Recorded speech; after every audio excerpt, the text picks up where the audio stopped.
Bismillah. Assalamualaikum. Assalamualaikum warahmatullahi wabarakatuh.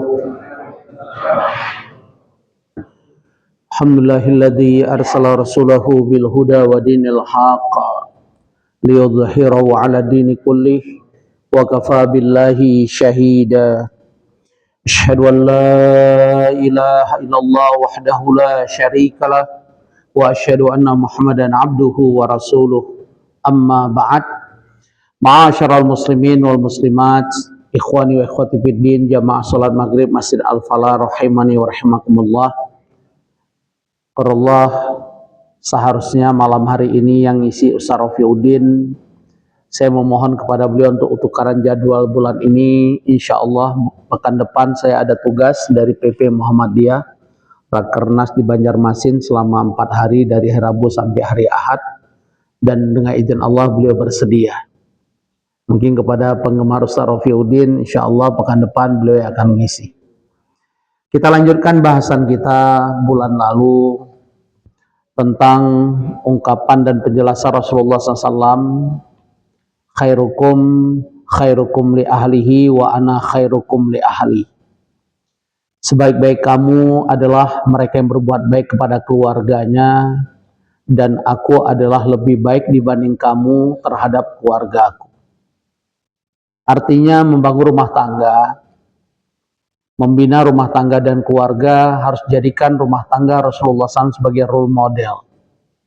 Bukan hanya rumah tangga sebenarnya, dalam seluruh aspek kehidupan kita baik ibadah maupun muamalah, Rasul kita adalah sebagai panutan dan teladan kita semua. Dan itu sudah diperintahkan Allah dan surah Al-Ahzab ayat 21, laqad kana lakum fi Rasulillahi uswatun hasanah. Sungguh pada diri Rasulullah SAW ada uswah hasanah, contoh dan teladan yang harus kita tiru, yang kita gugu, dan kita jadikan role model dalam segala aspek kehidupan kita. Bahkan di ayat tersebut Allah menjelaskan, liman kana yarjullah wal yawmal akhir, orang-orang yang meyakini atau yang mengharapkan yarjullah, mengharapkan rahmat ridha Allah, dan meyakini akan datangnya hari kiamat, wa dzakarallaha katsira, dan mereka yang berzikir selalu ingat Allah sebanyak-banyaknya. Syaratnya apa? Saat kita menjadikan Rasulullah SAW sebagai uswah hasanah, sebagai suri tauladan. Dan salah satunya adalah bagaimana kita membangun rumah tangga seperti yang dicontohkan oleh Rasulullah SAW. Rumah tangga yang paling utama adalah rumah tangga yang bangun sebuah keluarga yang bervisi surgawi. Artinya kita berharap diri kita dan keluarga yang kita sedang bina, yang sedang kita berusaha mewujudkan sebagai keluarga samawa, sakinah, mawaddah, warahmah, orientasi tujuan utama adalah bagaimana kita bisa masuk bareng surganya Allah kelak. Dan itu syaratnya telah Allah jelaskan dalam surah Ar-Ra'd, surat 13 ayat 22. Jadi kalau saya dan Bapak Ibu, dalam rumah tangga kita ada 4 pilar utama yang Allah abadikan surah Ar-Ra'd 2 ayat 22. Jaminannya kita bisa masuk surga bareng. Bahkan surga yang dimaksudkan yang disebutkan Allah dan surah Ar-Ra'd 2 ayat 23, jannatu adn yadkhulunaha. Surga yang dimaksud bisa bareng, kita kumpul di surganya Allah bersama anak turunan kita, bahkan kita harapkan orang-orang tua kita terdahulu, yaitu surga Aden, saat kita mampu mewujudkan 4 pilar syarat utama mewujudkan keluarga surgawi, berorientasi surga. Apa saja Bapak Ibu? Pertama, walladzina sabaru ibtigha wajhi rabbihim. Mereka yang sabar membangun ketaatan di hadapan Allah. Dan kita tahu as-sabru ala taatillah, sabar mentaati Allah itu sabar paling tinggi tingkatan. Berikutnya baru as-sabru fi ma'siyatillah, sabar tidak bermaksiat pada Allah itu sabar nomor 2. Adapun as-sabru fi musibatillah atau ala musibatillah itu sabar tingkat paling rendah. Saat kita sabar menghadapi musibah, hakikatnya sabar itu paling rendah. Tapi kan kita pahami selama ini menghadapi satu cobaan ujian musibah itu kan berat banget. Padahal membangun ketaatan pada Allah, sabarnya itu harus kita bawa sampai akhir hayat. Sebagaimana perintah Allah dan surah Al-Hijr, surat 15 ayat 99. Wa'bud rabbaka hatta ya'tiyakal yaqin. Sembahlah Tuhanmu Allah sampai ajal datang menjemput. Jadi kalau keluarga kita sabar membangun ketaatan di hadapan Allah sampai akhir hayat diri kita masing-masing, kita berhak dan pantas masuk surga bareng nanti. Yang kedua apa kata Allah? Wa aqamus shalah. Keluarga yang menjaga sholat, baik itu berkaitan waktunya, berkaitan cara kaifiatus sholat, cara mengerjakan sholat. Saya tahu di sini sering ada training sholat khusyuk yang dibimbing Ustadz Halim atau Ustadz Sambo misalnya. Apalagi kita diperintah kalau Rasulullah SAW, sallu kama ra'aitumuni usalli, sholatlah kalian sebagaimana aku sholat. Artinya apa? Gerakan sholat kita, bahkan sejak wudhu kita sampai salam dalam sholat kita harus sesuai dengan apa yang dicontohkan dan diperintahkan oleh Rasulullah SAW. Kalau tidak, sholat kita termasuk fawailul lil musallin, celaka orang yang sholat. Bahkan dalam hadis Ahmad apa kata Rasulullah SAW? Kam min qaimin laisa min qiyami ila at-ta'ab wan nasab. Betapa banyak orang mendirikan sholat tidak mendapatkan apapun dari sholat mereka kecuali dapat capek dan letih. Rugi banget. Ini sama dengan hadis tentang puasa. Kam min shaimin laisa min siyamil ju' wal atas. Betapa banyak orang berpuasa tidak mendapatkan apapun kecuali mendapatkan lapar dan haus. Ini sama dengan orang baca Quran. Rubba qari'in wal Qur'anu yal'anu. Betapa banyak orang membaca Quran tapi Al-Quran melaknat si pembacanya. Siapa saja mereka dilaknat oleh Al-Quran, niatnya bukan karena Allah. Yang kedua, cara bacanya tidak tartil, tidak memperhatikan makharijul huruf, tajwidnya dan sebagainya, karena itu akan merubah makna. Maka Allah ingatkan dalam surah Al-Qiyamah ayat 16, cara baca Quran nggak boleh terburu-buru, la tuharrik bihi lisanaka lita'jala bih. Setingkat Nabi kita Muhammad SAW ditegur oleh Allah, hei Muhammad, jangan engkau terburu-buru dalam membaca Al-Quran. Padahal kita tahu Nabi kita Muhammad SAW kalau baca Quran ngerti nggak bacaan? Ngerti tidak? Beliau yang ngerti aja dilarang terburu-buru, apalagi kita nggak ngerti. Paham ya? Ini yang terjadi hari ini. Makanya apa yang terjadi? Habis baca Quran bertambah iman atau bertambah haus? Karena cara baca kita tidak sesuai dengan perintah Allah, waratilil Qur'ana tartila. Pertama perintah Allah cara baca dengan tartil, yang kedua perintah Allah dan surat Muhammad surat 47-24, afala yatadabbarunal Qur'an am ala qulubin aqfaluha. Kenapa kamu tidak mempelajari Al-Qur'an? Jadi ada perintah Allah secara khusus. Quran bukan sekedar dibaca Bapak Ibu, harus dipahami supaya hati kita tidak tertutup dari kebenaran, supaya saat baca Quran tersentuh relung hati. Yang paling hebat kata Allah, orang beriman saat dia membaca Al-Quran atau mendengarkan bacaan Quran, kharru sujada wa bukiya. Dia bisa tersungkur menangis di hadapan Allah karena takjub dengan ayat Allah. Kenapa? Karena dia paham tentang isi Al-Quran. Makanya syarat jadi imam bukan sekedar hafal Quran, diharapkan dia juga mengerti isi Al-Quran. Makanya perintah Allah saat kita membaca Al-Quran dalam sholat, apa perintah Allah dalam surah Al-Muzammil ayat 20? Faqra'u ma tayassara minal Quran. Bacalah yang paling mudah dari Al-Quran. Maka ada sahabat cuman bacanya Al-Ikhlas mulu. Dan kebiasaan sahabat diceritakan, disampaikan pada Rasulullah SAW. Sehingga Rasul mengatakan panggil dia. Ditanya, kenapa kau cuma baca surah Al-Ikhlas? Aku cinta ya Rasulullah. Aku lebih terasa nikmatnya sholatku. Maka Rasulullah SAW membiarkan. Karena dia lebih nikmat baca Al-Ikhlas dalam sholat. Jadi bukan sekedar panjang target kita, tapi bagaimana juga bisa memahami dan menikmati indahnya dari ayat-ayat atau kalamullah, ayat-ayat Al-Quran yang hakikatnya kalamullah. Nah kita kembali Bapak Ibu, ya Betapa pentingnya kita membangun rumah tangga seperti role model yang dijelaskan oleh Allah dalam surah Ar-Ra'd di ayat 22 tadi. Yang kedua apa tadi? Wa aqamus shalah. Siapa keluarga yang bervisi surga saat keluarga ini mampu menjaga sholat?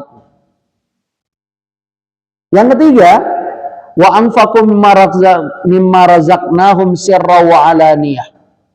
Sosok keluarga dan rumah tangga yang bervisi ahli sodakoh, baik sembunyi-sembunyi maupun terang-terangan. Hakikatnya sembunyi-sembunyi kata ulama lebih utama karena terbebas dari sifat riya. Tapi ada infak sodakoh yang wajib kita keluarkan dengan terang-terangan. Apa itu? Zakat. Zakat itu harus terang-terangan. Nggak boleh sembunyi-sembunyi. Yang suruh sembunyi infak sedekah. Zakat harus terang-terangan. Bagaimana Abu Bakar As-Siddiq peninggalan Rasulullah SAW memerangi orang yang enggan bayar zakat. Menunjukkan zakat harus tampakkan, harus diberitahu, harus diumumkan, supaya orang tahu, oh orang kaya ini sudah menjadi muzaki dan dia keluarin zakat. Kalau dia sembunyi-sembunyi jadi fitnah. Kaya makin pelit, nggak mengeluarkan zakat misalnya. Jadi untuk zakat boleh Ustadz Alim diumumkan. Hakikatnya demikian. Ya. Adapun infak sedekah yang paling utama sirron, sembunyi-sembunyi, tapi Allah sebutkan dan Rasulnya sebutkan boleh terang-terangan kalau niatnya mengajak orang lain untuk berinfak sedekah. Berarti orang yang tujuannya itu dia dapat dua pahala. Dia berinfak untuk dirinya, dia sengaja terang-terangan supaya jamaah al-falahnya ikut dia, maka dia dapat dua pahala. Apa pahalanya?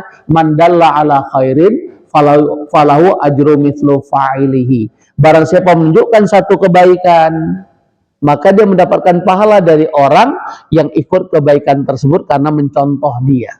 Kalau niatnya itu. Tapi kalau niatnya riya, wujub, sum'ah, selesai. Habitat a'maluhum, sia-sia amal perbuatan. Ya. Jadi siapa keluarga yang bervisi surgawi, Pak? Yang ketiga, keluarga yang ahli sedekah. Apalagi keluarga ini cara berinfak sedekahnya sebagaimana perintah Allah. Buka surat Al-Baqarah 274. Dan ini ternyata kunci kehidupan kita, Bapak Ibu, yang dijanjikan Allah. Kalau ingin hidup tidak galau, hidupnya tenang, tidak banyak persoalan, penuh dengan kebahagiaan, penuh dengan kemudahan kehidupan dunia kita, dengarkan apa perintah Allah. Surat Al-Baqarah 274. Alladzina yunfikuna amwalahum bil-laili wan-nahar. Mereka yang menginfakkan harta di waktu malam dan siang.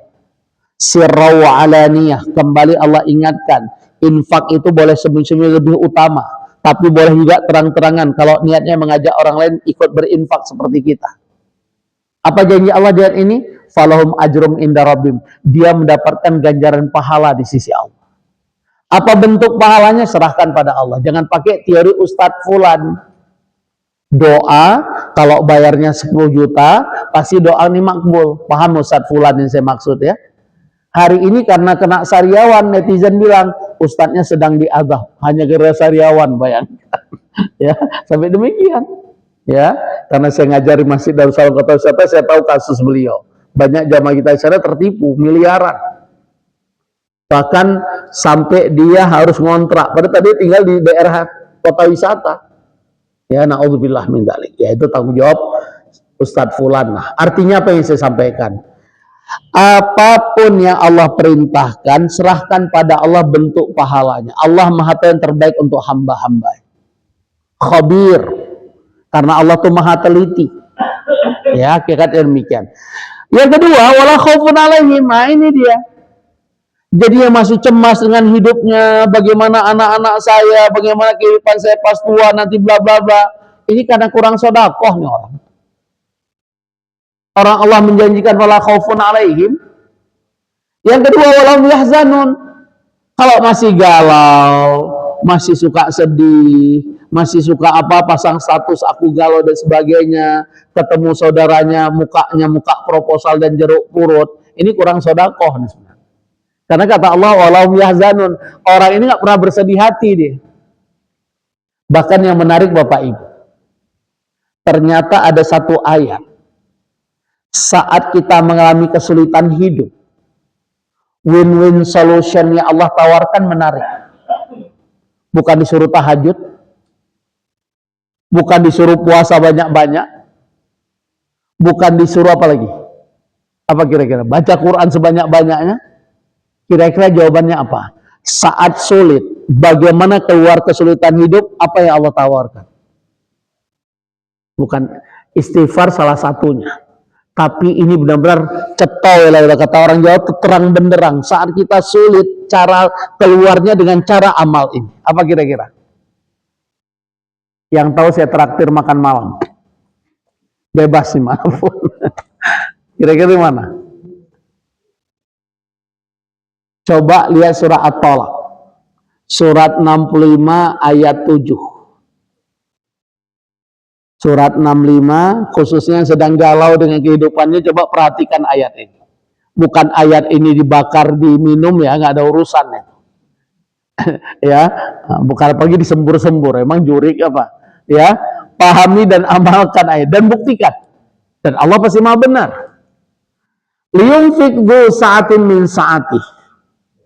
Memang secara literal ayat ini, kalau kita lihat terjemahan Kementerian Agama, itu berkaitan suami. Hendaklah seorang suami berinfak sesuai kemampuan dirinya. Wa man qudira 'alaihi rizquhu falyunfik mimma atahullah. Barang siapa seorang suami disempitkan rezekinya oleh Allah, hendaklah berinfak sesuai dengan kemampuannya. Ini secara literal. Padahal bisa kita maknai, barang siapa yang sedang diuji Allah kesempitan hidupnya, kesempitan ekonominya, apa perintah Allah? Liyunfik. Hendaklah dia berinfak. Hanya saja Allah yang maha rahman rahim, yang maha mengetahui keadaan hambanya, kalau kita sedang sulit, bagaimana cara berinfak? Jangan seperti Ustadz Fulan. Ibu ada berapa di kantongnya? 100.000 udah kasih semua. Nanti ibu ini sampai pinjam, berhutang dengan temannya. Nih angkot pulang nggak ada uang lagi. Pak Rahim boleh pinjam uang nggak? Ini kan zalim namanya. Maka apa kata Allah? La yukallifullahu nafsan illa ma ataha. Kalau kamu sedang sulit, cara berinfaknya sesuai kemampuan. Jangan sampai mendolimi diri. Kan salah besar teori dia. Ya, akibatnya sekarang begini. Ya Allah tampakkan. Ada bahasa ternyata, saya pikir itu bahasa manusia. Ternyata itu bahasa dan teori Allah. Apa? Semua manusia bisa kita tipu. Betul apa betul? Saya bisa nipu Bapak Ibu. Apalagi kalau saya ustadz terkenal besar. Tapi Allah tidak bisa kita tipu. Kira-kira surat apa, ayat berapa yang bisa jawab hadiah umroh Ramadan bareng saya? Semua makhluk bisa kita tipu, Allah nggak bisa kita tipu. Bahkan Allah menjelaskan di ayat tersebut, hati kita Allah tahu. Ayo, jangan lama-lama nanya Google pula nanti. Buka surat Al-Baqarah ayat 204. Tadi udah ketemu ya, At-Talaq ayat 7, keluar kesulitan hidup, apa perintah Allah? Berinfak. Dan apa janji Allah di surah At-Talaq ayat 7, lihat alimnya terakhir. Saya ja'allah ba'da usrin yusra, ku ganti kesulitan hidupmu menjadi kemudahan. Tadi At-Talaq ayat 7, sekarang Al-Baqarah 204, coba lihat. Bang Syarifuddin, coba baca, dipikir saya bohong.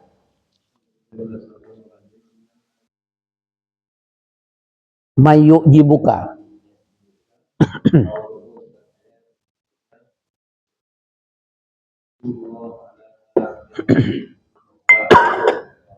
Terus.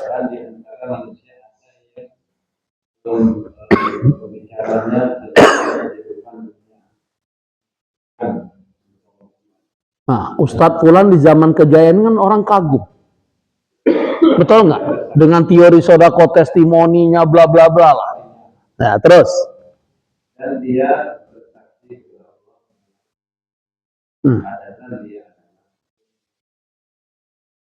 kan Allah tahu isi hati seorang. Apa tujuannya? Saya apa tujuan saya? Maksud dan motif saya apa? Allah Maha tahu enggak? Inilah ayat. Pak Nyoman, Pak Wayan, Pak Nyoman. Semua orang bisa kita tipu. Tapi Allah nggak bisa kita tipu. Dan nanti akan tercermin dalam kehidupan kita. Makin banyak kita triki dan cheating kehidupan ini, tunggu kehancuran. Apalagi ada istilah istidraj. Masih ingat nggak istidraj? Orang dalam kondisi istidraj dibuat Allah hancur atau dibiarkan dalam kesenangan. Surat apa ya berapa? Lihat surat Al-An'am. Surat ke-6 ayat 44. Pegang di eratnya. Karena orang sering mengatakan, saya panjang umur Ustaz karena merokok. Teman saya nggak merokok justru cepat mati. Ini istidraj. Saya punya mobil, punya rumah karena dengan kredit ribawi. Yang teman-teman saya naik angkot. Itu istidraj. Saya dapat dengan cara yang kurang-kurang halal Ustaz. Tapi anak saya penghafal Quran. Itu istidraj. Buka surat Al-An'am. Surat ke-6 ayat 44. Pegang ini ayat. Falamma nasu ma dzukiru bihi fatahna 'alaihim abwaaba kulli syai'. Saat mereka melupakan ayat-ayat, artinya ditabrak aturan Allah. Apa ungkapan Allah di ayat ini? Fatahna 'alaihim abwaaba. Ku buka pintu kesenangan dari berbagai penjuru. Dia langgar aturan Allah, dibuka pintu semua. Enak ini orang. Hatta idza farima utu, sampai Allah jelaskan detailnya di ayat ini, saat mereka riang gembira dengan apa yang aku berikan. Kan kata orang-orang koruptor yang ketangkap sedang apes. Mereka yang nggak ketangkap memang belum apes saja, padahal banyak yang akan ditangkap.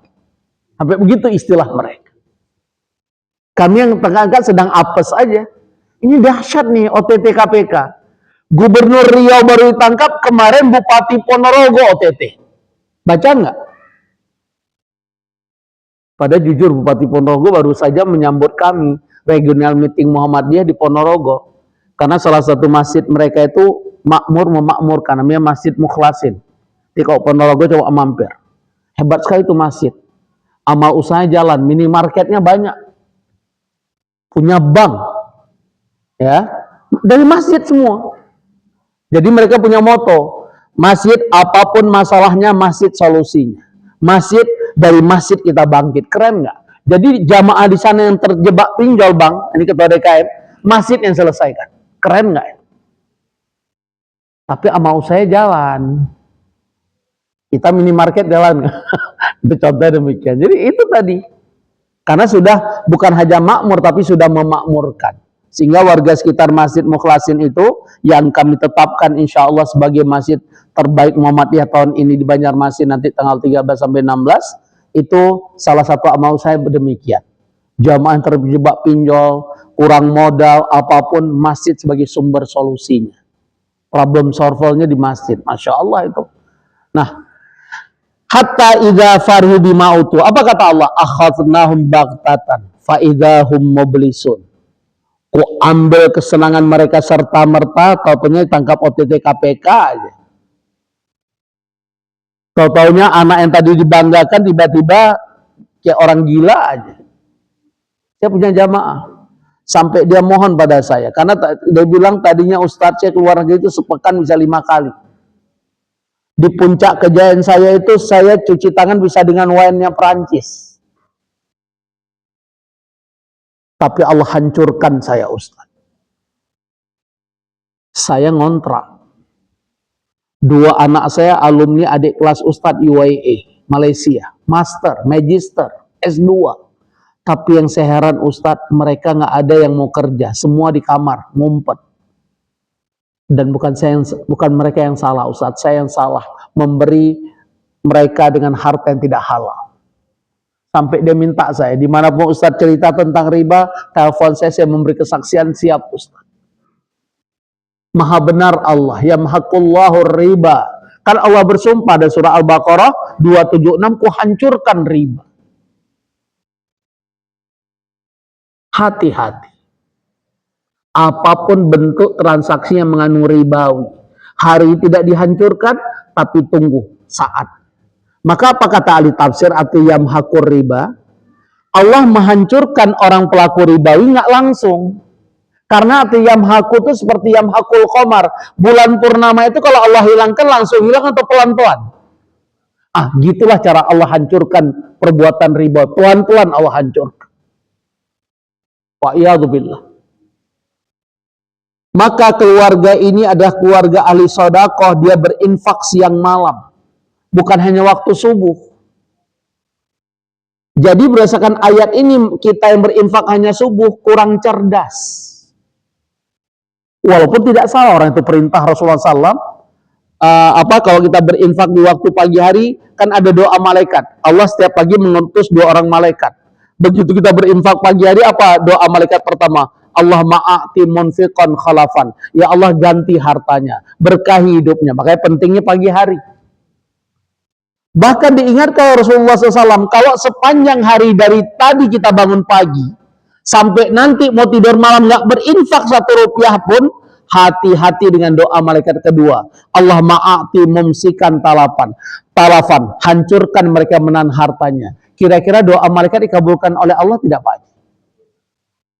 Jadi hati-hati tidak berinfak setiap hari. Yang paling cerdas siapa di antara kita? Misalnya, kita menetapkan infak sehari 100.000, ini misal. Kita pecah nilainya, subuh 20, zuhur 20, asar 20, maghrib 20, isya 20. Itu ahlus sedekah yang cerdas. Karena kata Allah tadi apa? Dia berinfak malam dan siang.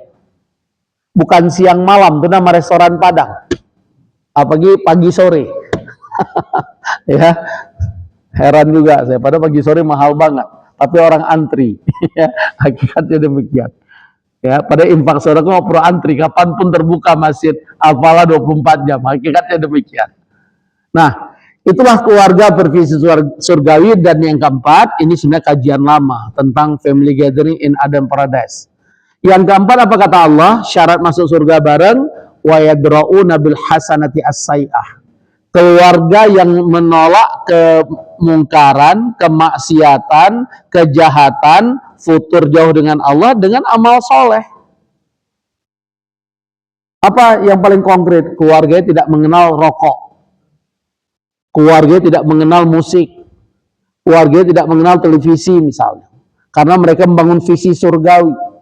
Mereka menganggap hal itu sia-sia, membuat lalai dan sebagainya. Masya Allah, kalau itu ada pada keluarga kita, Masya Allah, boleh dibuktikan suasana rumah tangga kita.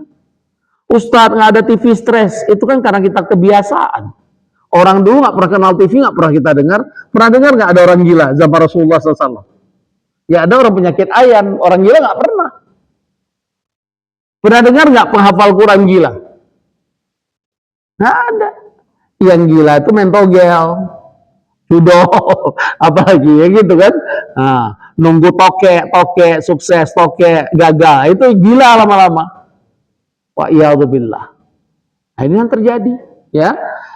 Itulah keluarga bervisi surgawi. Berikutnya, Allah perintah kita dalam surah At-Tahrim, surat 66 ayat 6. Ya Allah perintahkan bukan golongan manusia biasa loh. Ya ayyuhalladzina amanu, hai orang beriman. Apa perintah Allah pada orang beriman di ayat ini? Ku anfusakum wa ahlikum nara. Ku, jagalah dirimu. Ku anfusakum, jagalah dirimu, wa ahlikum nara, dan keluargamu dari neraka. Ada sebuah keterangan. Hati-hati dengan 4 golongan laki-laki. Sehebat apapun ibadah mereka, mereka bisa diseret dalam neraka oleh wanita yang sangat mereka cintai di tengah kehidupan mereka. Siapa 4 golongan laki-laki ini? Yang pertama, seorang ayah akan diseret ke dalam neraka oleh siapa? putri kandungnya. Siapa ayah akan diseret putri kandungnya? Seorang ayah nggak pernah mendidik putrinya. Padahal jaminan Rasulullah SAW memiliki 3 orang wanita putri, kita didik menjadi wanita soleh, jaminannya surga. Untung ada sahabat nanya, kalau 2 gimana Rasul? Cuman punya 2 putri nih, kayak Pak Nyoman. 2, kalau 2 wanita soleh masuk surga. Untung ada yang nanya, kalau 1 bagaimana? Siapa yang 1 putri ya? Ada? Anak perempuan cuma 1. Anak perempuan 1, kalau kita didik menjadi wanita soleh, jaminannya surga. Tapi sebalik, anak wanita ini nggak pernah kita didik. Tidak pernah kita perintahkan dia nutup aurat. Tidak pernah kita larang dia pacaran. Tidak pernah kita larang dia bermaksiat di hadapan Allah.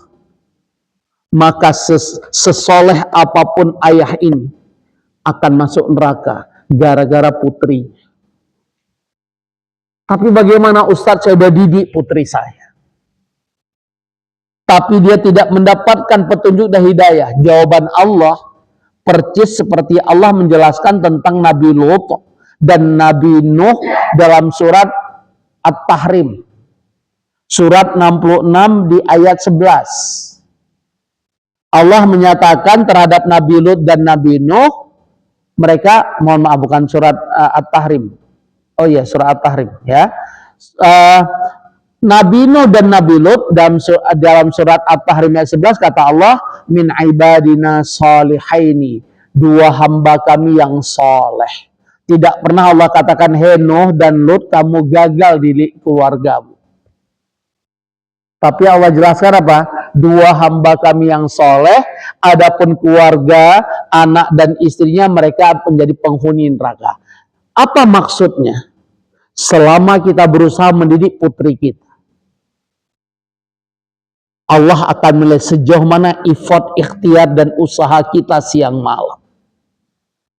Ingat, mendidik anak itu perintah Allah, tidak ada mengenal kata menyerah. Makanya Allah jelaskan dalam surat Thaha, surat 20 ayat 132. Wa'mur ahlaka bis-shalah wastabir 'alaiha. Perintahkanlah keluargamu untuk sholat dan bersabarlah saat memerintah dan mendidik mereka. Bahkan kata ahli tafsir dan ahli bahasa, kenapa Allah memakai kata-kata istabir bukan wasbir? Padahal bahasa Indonesia sama artinya, sabar. Karena istabir itu tingkat kesabaran paling tinggi. Nggak boleh ada kata menyerah dan putus asa. Kan sering ada bahasa, udah capek Ustadz, air liur saya kering. Apa kata Gus Dur? Minum, gitu aja repot. Ustadz, udah banyak rotan patah. Apa kata Gus Dur? Cari rotan paling kuat, gitu aja repot. Nggak boleh menyerah. Sampai kapan Ustadz? Selama dia masih tinggal di rumah kita, walaupun sudah menikah dia, tapi tinggal di rumah kita, dia tanggung jawab kita. Kalau dia nggak mau dididik, rumah ayah terbuka lebar, silakan keluar, Mak. Nggak main-main. Karena Allah sudah perintahkan, ku anfusakum wa ahlikum naro. Masih ingat nggak kisah Nabi Khidir membunuh seorang anak depan Nabi Musa? Masih ingat nggak kisahnya? Nabi Musa protes nggak? Kenapa dibunuh oleh Nabi Khidir? Karena anak ini kelak menjadi anak durhaka. Orang tuanya soleh-soleh. Kalau ada HAM, kira-kira melanggar HAM anak nggak? Kira-kira dihukum pancung nggak Nabi Khidir? Begitulah mendidik anak saya. Siapa golongan kedua yang akan diseret oleh wanita yang paling dia cintai dalam hidupnya? Seorang suami yang akan menyeretnya dalam neraka seorang istrinya. Sosok suami yang bagaimana diseret istri dalam neraka? Sosok suami yang dayus. Bukan gayus ya. Gayus itu pengemplang pajak. Tapi gara-gara saya sindir tentang gayus, dalam khutbah saya dalam salah satu instansi pajak di Jakarta. Semenjak itu langsung ditelepon sore oleh ketua DKM, maaf Ustaz, kata kepala, semua jadwal Ustaz kami tiadakan. Saya tanya ada apa? Karena Ustadz masih singgul-singgul gayus. Coba, saya cuma ngomong jangan sampai terulang lagi kasus gayus. Hanya itu doang. Tapi nggak ada masalah. Emang kasih makan dia apa? Yang ngatur rezeki kita dia apa? Makanya saya sampaikan. Bahkan anak saya ini hadir. Abu nggak berharap kan jadi ustadz-ustadzah atau ulama. Kaget mereka. Orang saya wajibkan mereka masuk tamat SD masuk pondok. Saya beri mereka reward kalau hafal 30 juz hadiah umroh atau 1 juz 100.000. Saya jelaskan.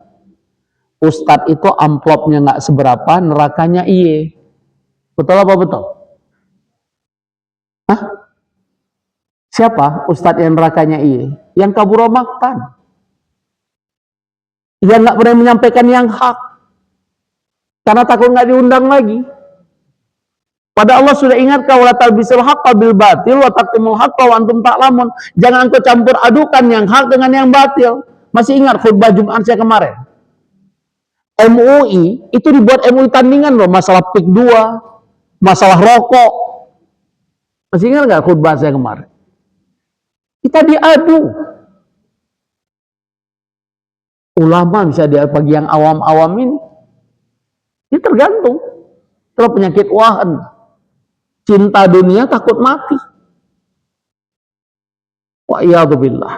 Nah kita kembali, maka hati-hati suami yang dayus. Apa arti suami dayus? Dia tidak pernah cemburu, tidak pernah risau, tidak pernah mendidik istrinya saat melakukan hal-hal yang dilarang oleh Allah. Seperti contoh tabarruj, berhias diri. Kalau boleh jujur, banyak istri kita itu cantik depan suaminya atau suami orang? Paham? Suami orang maksudnya paham nggak? Kalau kondangan tuh depan suami orang atau depan suaminya? Hah? Dan kita biarkan. Boleh nggak wanita berhias diri di luar rumah? Jawabannya jangan tanya saya, buka surah Al-Ahzab. Surat 33 ayat 33. Boleh nggak wanita pakai parfum di luar rumah? Boleh nggak wanita kerik alis? Buka. Siapa salah satu wanita yang dilaknat Allah? Ya itu tadi. Yang kerik alisnya. Ini mohon maaf ibu-ibu, saya membayangkan kalau perempuan nggak pakai alis dan lupa dia pakai pensil alis, gimana bentuknya kira-kira? Anak muda pula yang jawab, udah macam punya istri ya. Dia jawab bisa bayangin. Pada Allah sudah mengatakan laqad khalaqnal insana fi ahsani taqwim. Bayangkan. Coba bayangin. Nanam alis sama. Buka hadis Sahih Bukhari. Bagaimana laknat Allah terhadap mereka-mereka wanita itu. Apalagi mereka ariat, kasiat, mumilat. Mereka berpakaian kata Rasulullah SAW tapi telanjang. Dia berjilbab, tubuhnya kelihatan. Dia itu dibiarkan oleh suaminya. Ini suami dayus. Apalagi suami takut nggak istri. DKI di bawah kita istri. Udah habis tuh. Apalagi jadi sekjen istri. Ikatan suami takut istri. Habis tuh suami. Sesoleh apapun suami ini, hati-hati. Tapi kalau sudah didik seperti Nabi Lut didik istrinya, Nabi Nuh didik keluarganya, Allah barok, kita sudah baroah di hadapan Allah, terbebas dari tanggung jawab itu. Karena hidayah milik siapa? Milik Allah Subhanahu wa Ta'ala. Dan mendidik istri, kata Rasulullah SAW, karena diciptakan dari tulang rusuk lelaki yang paling atas, paling bengkok, terlalu keras dididik, patah dia. Bahkan kata ulama arti patah itu minta cerai dia. Jadi musibah, mohon maaf nih. Kalau ada antara bapak-bapak istri udah berani minta cerai udah musibah. Walaupun hak talak itu di tangan suami. Tapi saya ingatkan, kasus perceraian di Republik ini seperti bulan lalu saya sampaikan, saya diundang oleh Kementerian Agama Pusat. 3 hari kami dibuat lokakarya di Hotel Bintang 5, 2 malam diinapkan bla bla bla. Seluruh kanwil Kemenak se-Indonesia, saya sebagai representatif pimpinan pusat Muhammadiyah, itu lewat Direktur BP4 yang sudah didirikan sejak zaman Pak Harto 1960. Lembaga ini khusus didirikan untuk menyelesaikan masalah perceraian, pernikahan, dan konflik rumah tangga. Ternyata jawaban Direktur BP4, perceraian terbesar Republik ini bukan berkaitan dengan talak, tapi berkaitan dengan khulu. Apa itu khulu? Apa beda talak dengan khulu, Bapak Ibu? Talak itu suami menceraikan istrinya. Dan hak talak itu ada di tangan suami. Jadi kalau istri minta cerai suaminya berpuluh kali, ratusan kali dalam sehari, nggak jatuh talak. Tapi saat suami mengatakan, ku talak engkau wahai istriku, jatuh talak. Tapi kasus terbesar Republik ini bukan talak, khulu. Apa bu khulu?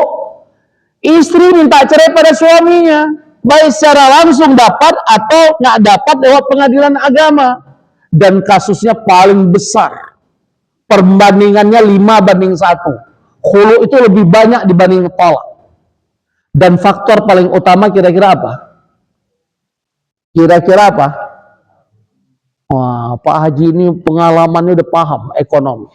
Sehingga ada istilah apa Pak Haji? Ada uang abang?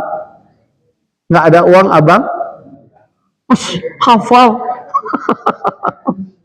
Bukan ibu-ibu di belakang, bukan. Ya, musibah tuh. Makanya Allah ingatkan dalam surah An-Nisa 34. Supaya istri nggak minta cerai. Supaya istri kagum dengan kita. Supaya istri mengatakan, you are my number one. You are my hero. You are my bodyguard. Udah? You are my apa? My son atau apa, whatever lah. Syaratnya dengarkan kata Allah. Ar-rijalu qawwamuna 'alan nisa bima faddalallah ba'dahum 'ala ba'd. Syaratnya kalau ingin istri kagum kita, suami itu harus punya wibawa, harus punya kelebihan. Fadal. Lagi semangat ada.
Ya, jadi itu keterangan Allah. Syarat menjadi qawwam bima faddalallah ba'dahum ala ba'din.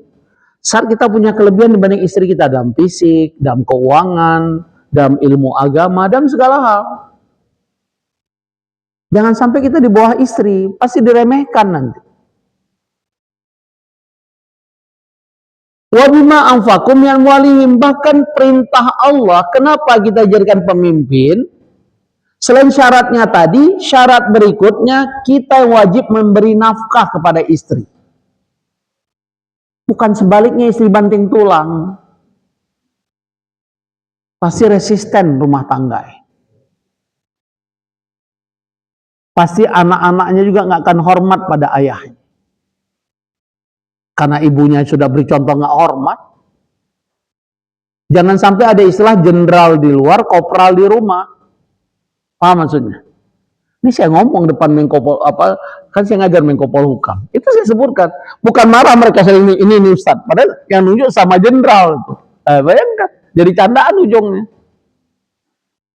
Karena tidak punya tadi. Harus jadi qawwam. Apalagi tadi ingat kalau Rasulullah SAW, ar-rajulu ra'in ala ahli baitihi wa huwa mas'ulun anhum.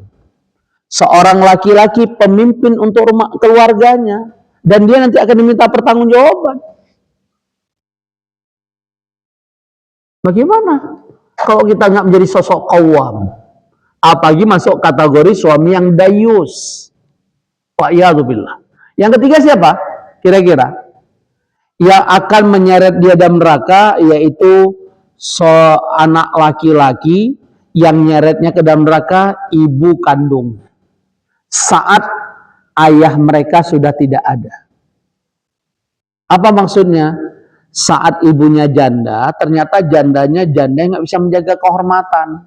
Masih laki-laki, pergi yang laki-laki. Anak lakinya tahu itu nggak boleh, tapi nggak berani dia suarakan. Kenapa? Takut uang jajannya nggak dapat atau diusir. Bahkan di Sukabumi kita mendengar berita asusila, seorang ibu menyuruh anak lakinya gauli dia sampai hamil. Begitu diinterogasi polisi, apa jawaban si ibu geblek ini? Kan itu hak saya, orang saya kasih makan dia, yang besarin dia, coba. Udah gila nggak sih? Wa'iyadzubillah. Kayak demikian bayangkan. Wa'iyadzubillah. Jadi kita, kenapa dalam waris itu anak laki dikasih dua? Di sini ada adat, ada kebiasaan kita yang sedikit bertentangan dengan syariat sebenarnya. Kenapa laki-laki dikasih dua oleh Allah? Hikmahnya karena laki-laki punya tanggung jawab terhadap ibunya saat ayah mereka sudah meninggal. Yang kedua terhadap siapa? Saudari perempuannya saat saudari perempuannya belum ada jodoh. Maka itu tanggung jawab kita. Maka seharusnya yang menjaga orang tua saat tua, anak laki kita atau anak perempuan? Harusnya anak laki. Apalagi anak perempuan kita sudah punya suami. Dia berkewajiban taat pada suaminya atau pada kita orang tuanya? Suami. Tapi adat kita nggak begitu. Seolah yang ngurus orang tua anak perempuan, betul? Ini yang kelirunya di sini. Ya, kenyataannya begitu. Pada syariatnya nggak demikian. Maka ada istilah apa, Pak? Anak laki selamanya milik ibunya. Pernah dengar nggak istilah itu? Diistilahkan begitu. Tapi adat kita nggak, apalagi orang tua bilang, nggak enak usah kalau anak laki yang ngurus, nggak resep lah ya kan. Ini kan kembali pada porsi syariat. Masalah ngeresep tidak itu kan udah individu lah. Ini kita kembali pada syariat. Maka ada suku tertentu, termasuk suku saya, seolah-olah rumah induk itu milik perempuan. Padahal itu bertentangan syariat, betul? Yang namanya warisan ya milik ahli waris. Tidak boleh diplok bahwa rumah induk milik anak perempuan. Kan ada suku tertentu demikian. Bang Saripudin paham yang saya maksud suku apa misalnya. Ya kan, seolah rumah induk orang tua itu milik anak perempuan. Enggak dibagi waris. Itu keliru juga. Ya, jadi semua harta warisan pemiliknya ada ahli waris, laki-laki dan perempuan. Yang keempat siapa? Karena waktu saya percepat. Kira-kira siapa yang keempat? Tadi ayah yang nariknya ke neraka anak perempuannya, suami yang narik dirinya ke neraka istrinya, anak laki-laki yang nariknya ke neraka ibu kandungnya. Yang keempat kira-kira siapa? Saudara laki-laki yang akan menyeretnya dalam neraka saudari perempuannya saat ayah mereka sudah tidak ada. Kan tadi saudari perempuan saat ayah kita tidak ada, yang tanggung jawab anak laki, betul? Saudara laki-laki, betul? Dan dia membiarkan saudari perempuannya bermaksiat. Maka saudara laki ini bisa diseret oleh saudari perempuannya dalam neraka. Karena dia tidak pernah mendidik saudari perempuannya mengenal Allah dan sebagainya. Saat ayah mereka sudah tidak ada, meninggal. Kalau ayahnya masih ada, ya tanggung jawab ayahnya. Bisa dipahami ini? Ada pertanyaan? Masih ada waktu 6 menit? Ya, silakan. Wassalamualaikum. Dayus.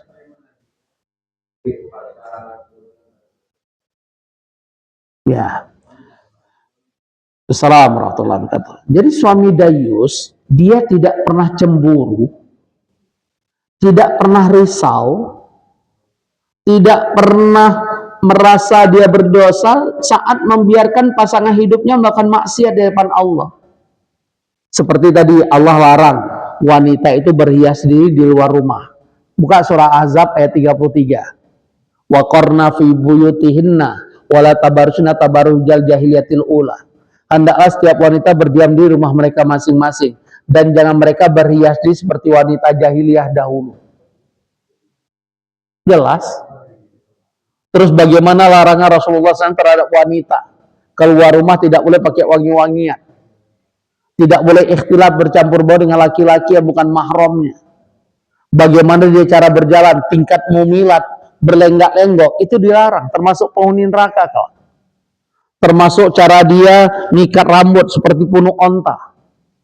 Seolah nanti laki-laki melihat, wah pasti wanita ini rambutnya tebal karena sampai punuk onta. Tapi begitu di ini.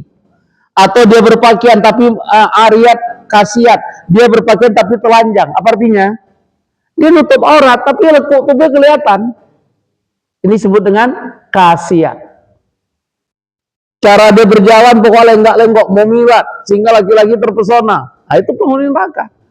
Dan kita sebagai suami tidak mendidiknya, tidak mengajarkannya, kita termasuk suami yang dayus.